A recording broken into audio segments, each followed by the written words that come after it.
Bharuch Dudhdhara dairy ચૂંટણીમાં કાટેકી ટક્કર। 900 કરોડના ટર્નઓવરવાળી ડેરી પર કોણ રાજ કરશે? ઘનશ્યામ પટેલ કે અરુણસિંહ રાણા? ભરૂચ જિલ્લામાં રાજકીય ગરમાવો ફેલાવનાર દૂધધારા ડેરીની ચૂંટણી આજે સવારે 9 વાગ્યાથી શરૂ થઈ છે। ભાજપ માટે પ્રતિષ્ઠાનો પ્રશ્ન બની રહેલી આ ડેરીમાં છેલ્લા 17 વર્ષથી ચેરમેન ઘનશ્યામ પટેલનો દબદબો રહ્યો છે, પરંતુ આ વખતે વાગરાના ભાજપ ધારાસભ્ય અરુણસિંહ રાણાએ પોતાની પેનલ ઊભી કરીને સીધો પડકાર ફેંક્યો છે। 900 કરોડનું વાર્ષિક ટર્નઓવર ધરાવતી આ ડેરીની ચૂંટણીનું પરિણામ આવતીકાલે જાહેર થશે, જેના પર સૌની નજર મંડાયેલી છે। કુલ 15 બેઠકો, 14 પર મતદાન। દૂધધારા ડેરીની કુલ 15 બેઠકો માટે ચૂંટણીની જાહેરાત કરવામાં આવી હતી। તેમાંથી એક બેઠક પર અરુણસિંહ રાણાની પેનલના પ્રકાશ દેસાઈ બિનહરીફ ચૂંટાઈ આવતા સ્પર્ધા 14 બેઠકો પૂરતી સીમિત રહી છે।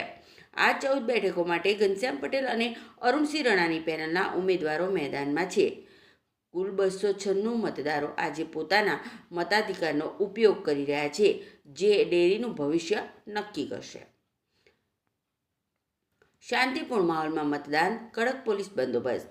ચૂંટણીને અનુલક્ષીને ભરૂચના આયોજન ભવન ખાતેથી સવારથી જ કડક પોલીસ બંદોબસ્ત ગોઠવવામાં આવ્યો છે। કોઈ અનિચ્છનીય ઘટના ન બને એ માટે પોલીસ તંત્ર સજાગ છે।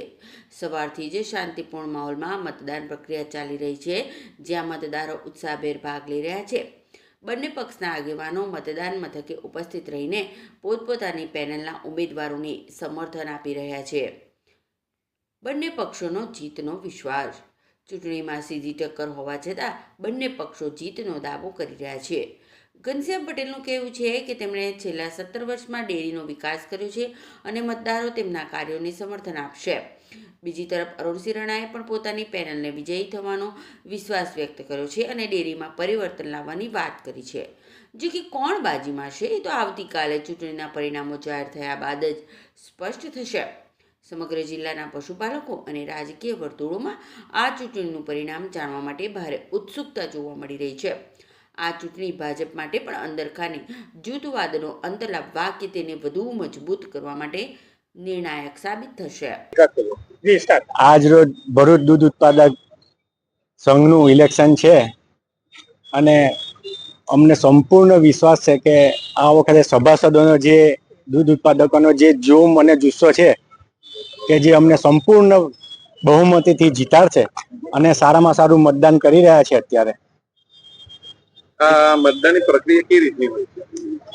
આ મતદાનમાં ટોટલ 15 ડિરેક્ટર હોય છે, એમાં 12 જૂથ છે ને 12 જૂથની ઉપર 3 જનરલ સીટ છે, એમાં 2 મહિલા સીટ છે અને એક અનુસૂચિત જાતિ જનજાતિની સીટ છે। એમ ટોટલ 15 ડિરેક્ટરનું મતદાન થાય।